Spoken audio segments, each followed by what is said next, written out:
सदाशिवसमारम्भां शङ्कराचार्यमध्यमाम् अस्मदाचार्यपर्यन्तां वन्दे गुरुपरम्पराम्.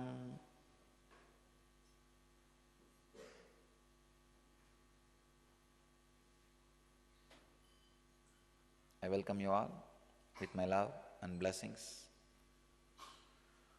I welcome all the devotees and disciples, satsangis who are sitting around the world at this moment in 330 places and 158 cities in 22 countries. And the cities who are sitting with me in two-way connection: Ohio, New York, New Jersey, Hyderabad, San Jose, Seattle, and Los Angeles, Vancouver. I welcome all of you, and I welcome you all with my love and respects.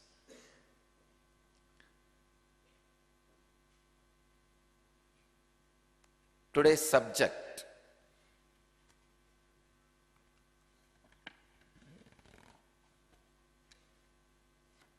Samadhi Parinama, space of Samadhi.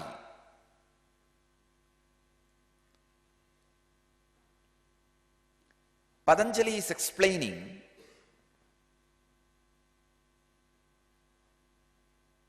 in many sutras, in many different possible ways about Samadhi.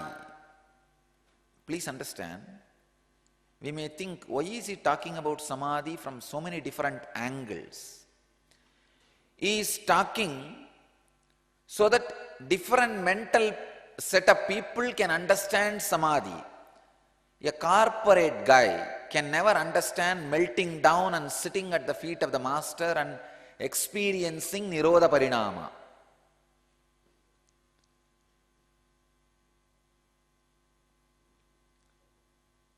A person who is filled with sacred sentiments can never understand. By analyzing, logically you can experience Samadhi. So Patanjali is giving different method, technology, techniques, possibility for different mental setup. When he talks about Nirodha Parinama, he is giving the process for the people who can click with sacred sentiments. But now in the sutra, Samadhi Parinama, he is giving the possibility for logic and intellect. How a person who thinks nothing else except his intellect exists on the planet Earth can experience Samadhi, can experience Samadhi Parinama.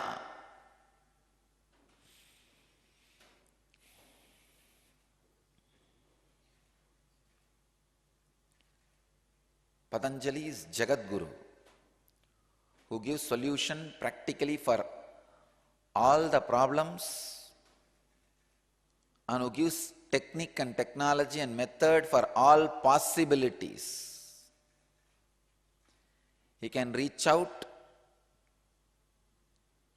to every possible problems which can happen in every possible mind and liberate people, make them experience and express every possible spiritual experience and extraordinary powers. Samadhi Parinama, the space of Samadhi. Please understand, what he defines by Nirodha Parinama, what he defines by Samadhi Parinama is one and the same, but to whom he is speaking is different.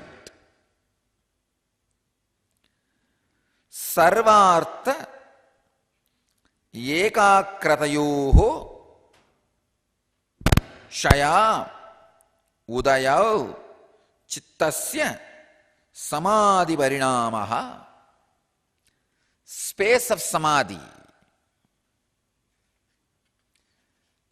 Nirodha parinamaha I translated as space of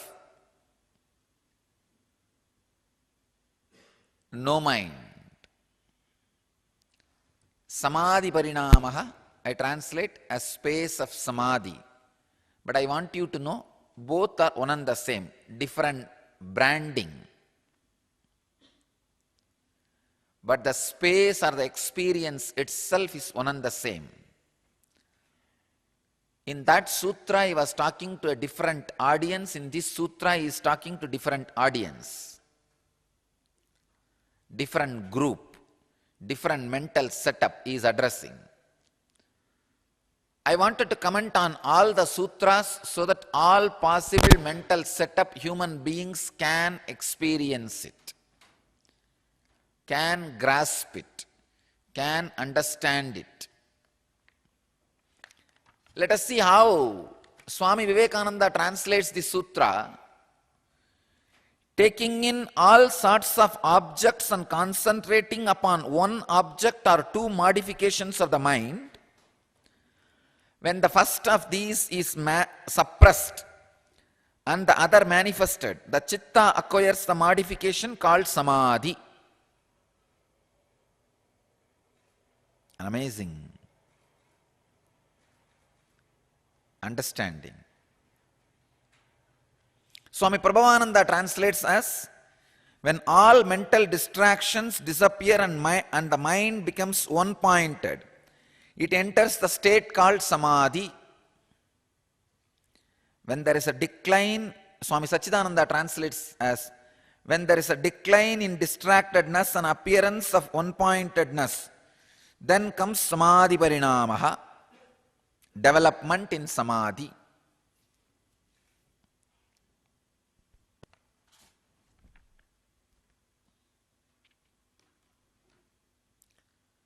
I'll translate this sutra in my own way. Please understand. I'll give you the exact meaning, the concept, then I'll give you the translation.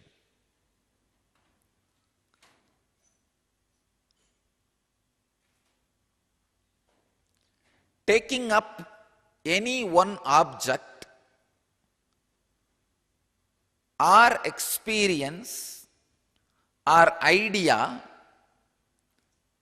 and hanging all your thoughts to that one idea, to that one concept, and being centered on that one concept, on that one idea, on that one truth, slowly mellows down the unnecessary wanderings and movements of your mind, which allows the inner sun to radiate, which allows the constant deflection, the Maya effect inside you to disappear, which allows the superconscious transition as reality. Please understand, I am using a word, superconscious transition.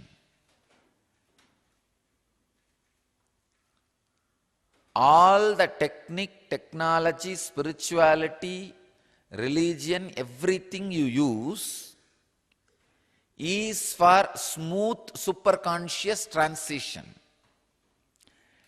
As human being, the moment you assume body, the moment you are embodied, you have already received the possibility of superconsciousness. You have to become enlightened. No way.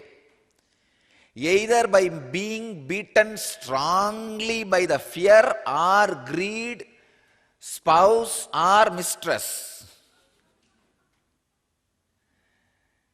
You do not have choice whether to experience superconscious or not, but you have choice whether the transition into superconsciousness is going to be smooth or difficult. See, life as such is transition into superconsciousness. Nothing else. Even if you drink whole day alcohol and womanize whole night and eat all filth and do all the extreme negative things, you are transitioning into superconsciousness. Please understand. But difficult, long, hard way, that's it.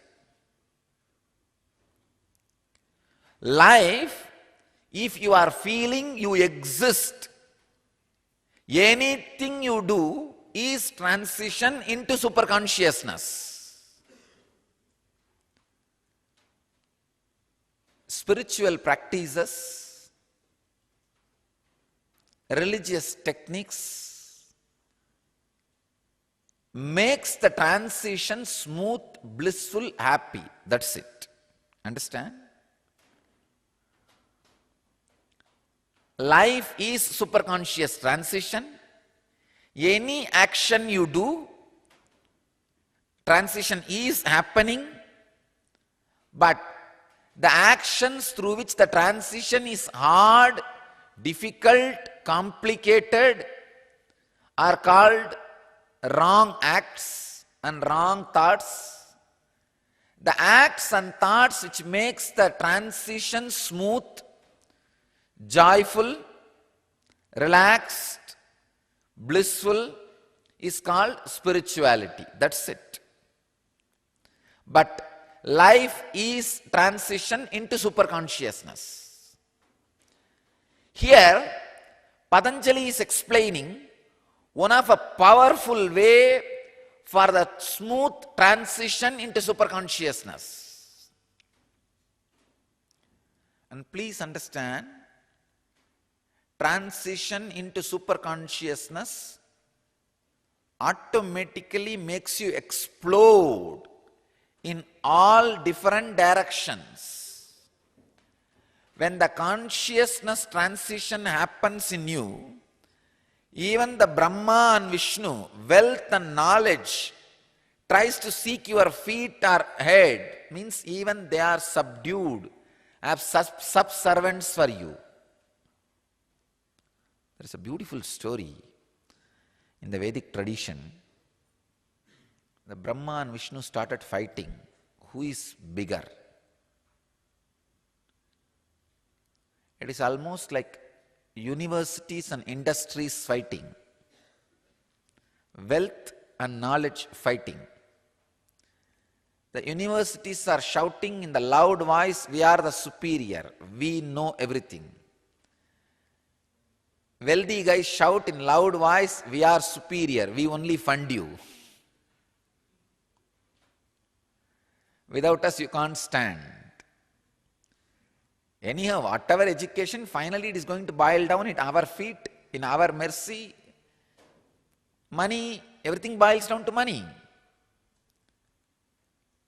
But the university guys are shouting, no. However, whatever wealth you may create, it is we who create the system. So the fight between the knowledge and wealth is eternal. Even though it is ephemeral, the fight is eternal. Two anityas are fighting in nitya. Two ephemeral things are fighting, claiming that they are nityas, because unfortunately nitya has not happened in you. Then Shiva happens. He just explodes and appears as a light shaft and asserts his nityatva. Then says, wealth and knowledge, come on, find out my head or feet. They both run. Wealth runs towards the feet and knowledge runs towards the head. Both of them are searching. Finally, not only they could not find, they became servants. So when the conscious transition happens in you, when the superconscious transition happens in you, when you start growing towards superconsciousness, when the superconsciousness explosion happens in you, understand the wealth and knowledge will become your servants. Till then, in you the wealth and knowledge will be fighting with each other. Who is superior and who is going to possess you? Till the age of 20, knowledge tries to possess you. From 20 to 40, wealth tries to possess you. Wealth is a concept which is trying to take over your life. Knowledge is a concept which is trying to take over your life. Blessed are those who allow the consciousness to possess you.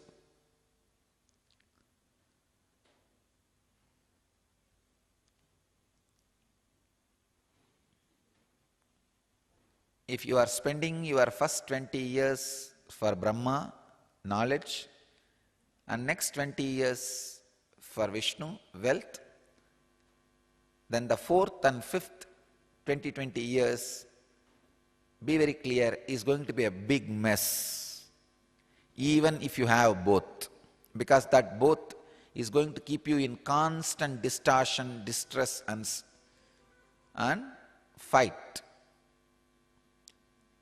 If the first 2 quarters is spent for Brahma and Vishnu, the last 2 quarters will be spent in the fight.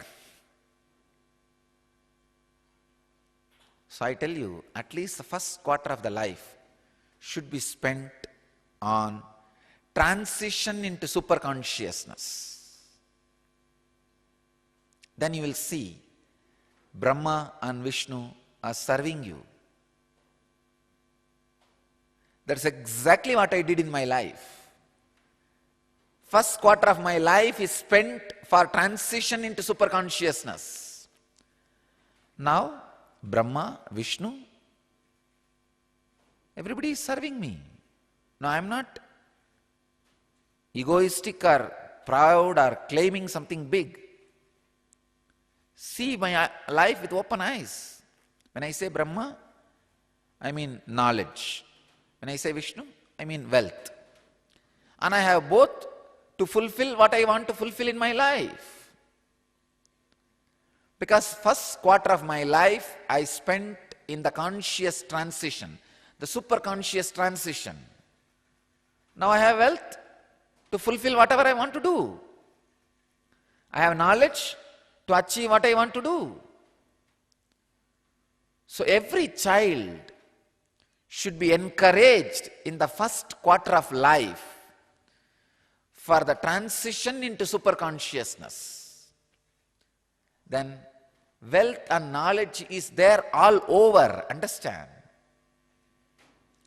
After the IT revolution, the wealth and knowledge is available all over. I can say the IT revolution has brought an important change to the world. Wealth and knowledge is just available all over. All you need is just decide and pick it up, that's all. Nothing else. Actually, I feel now you just need a will to enjoy wealth and knowledge. Nothing else is required for you. The IT revolution has brought everything, plenty. You just need will to have it. Don't ever think India is poor country. Here I have a fact. Indians may be poor, but India is not poor country. Says one of the Swiss bank directors. He says 280 lakh crore of Indian rupees is deposited in Swiss banks. I am giving you the clear reference, which can be used for taxless budgets for 30 years. It can give 60 crore jobs to all Indians, free supply to more than 500 social projects. Every citizen can get monthly 2000 rupee for 60 years.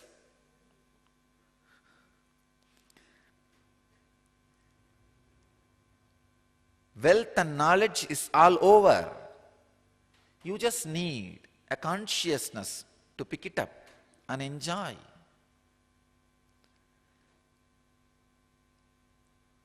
So spend little time and energy on superconscious transition.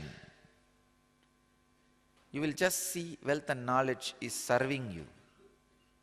As a byproduct, they are there, lying in front of your house, waiting at your gate to serve you.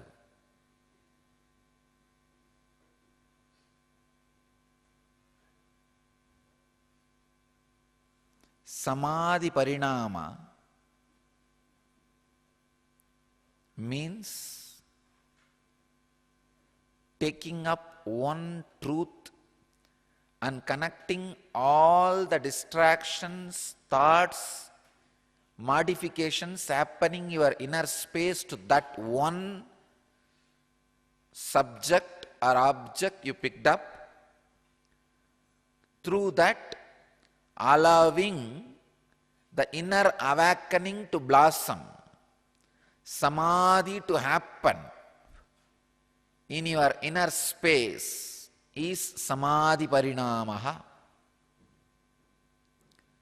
So pick up any one object, go on connecting all your thoughts and actions to that one object,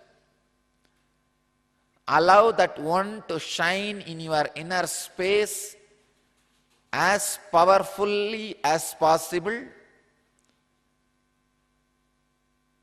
as gracefully as possible, as intensely as possible. See, when you allow one object to shine in your inner space, you will allow three things. One, transition into superconsciousness. Two, unnecessary wastage of mental energy will be stopped. Three, an extraordinary, unimaginable creativity opens through your inner space. All I did is go on resting in the state which has happened in me at the age of 12. At the age of 12, something has happened in me. So I went on resting myself into that space. A constant excitement for no reason. If I have to describe that space, I went on resting into that space. I saw three things happened. One, establishing means relaxing into the superconsciousness, of course, which has already happened. But I can say more and more the body was being soaked into that. Second, there was no disturbance, distraction, suffering, depression. When you throw stones at a hill, it gets added. You are throwing stones at Arunachala.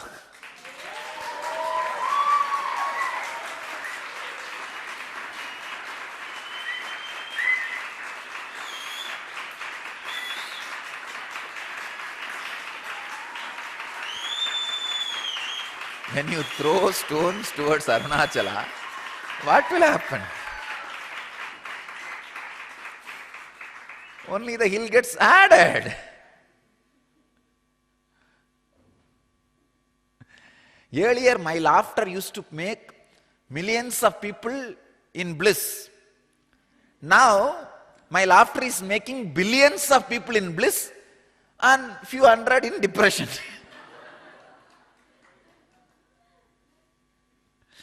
It has started the Ishta Paribalana and Dushta Nigraha. Earlier it was doing only Ishta Paribalana.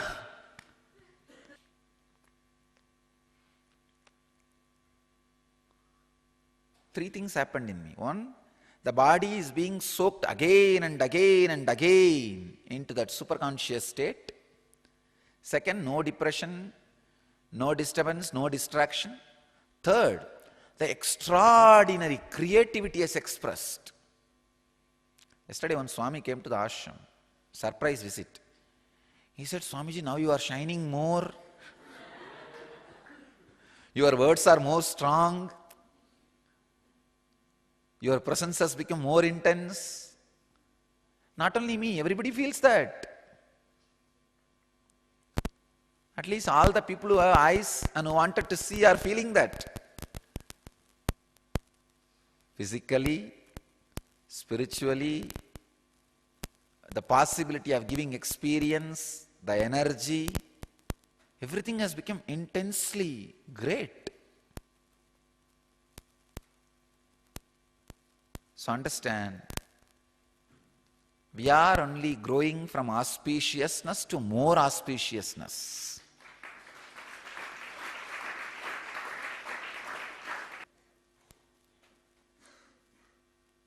Every day the mission is exploding.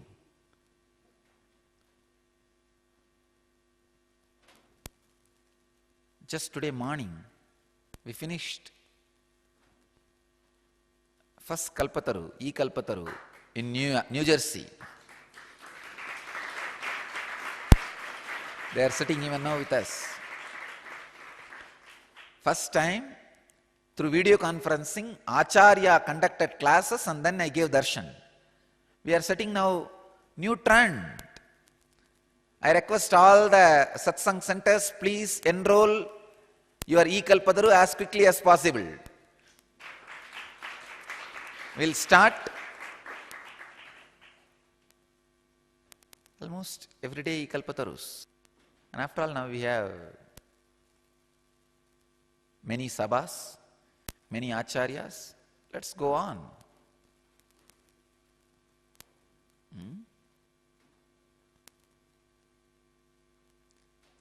People have seeking, we have transformation. So we will go on giving transformation to people who are seeking. We will be alive forever. We cannot be destroyed.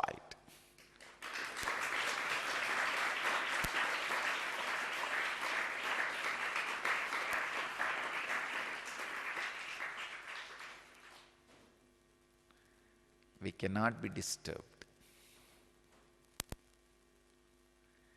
We will go on expanding, exploding, and expounding on negativity.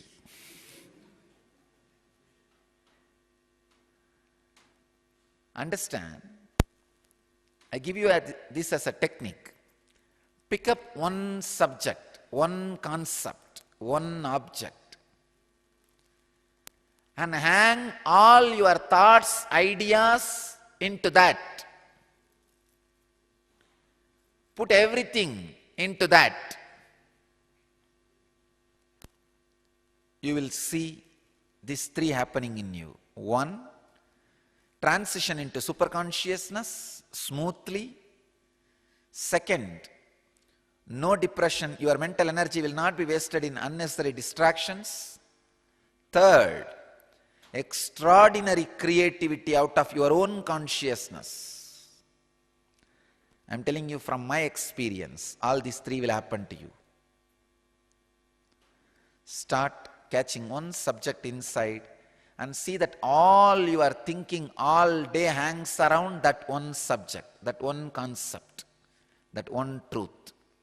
I bless you all to achieve, experience, live, express, radiate, and share the eternal bliss, Nityananda. Thank you.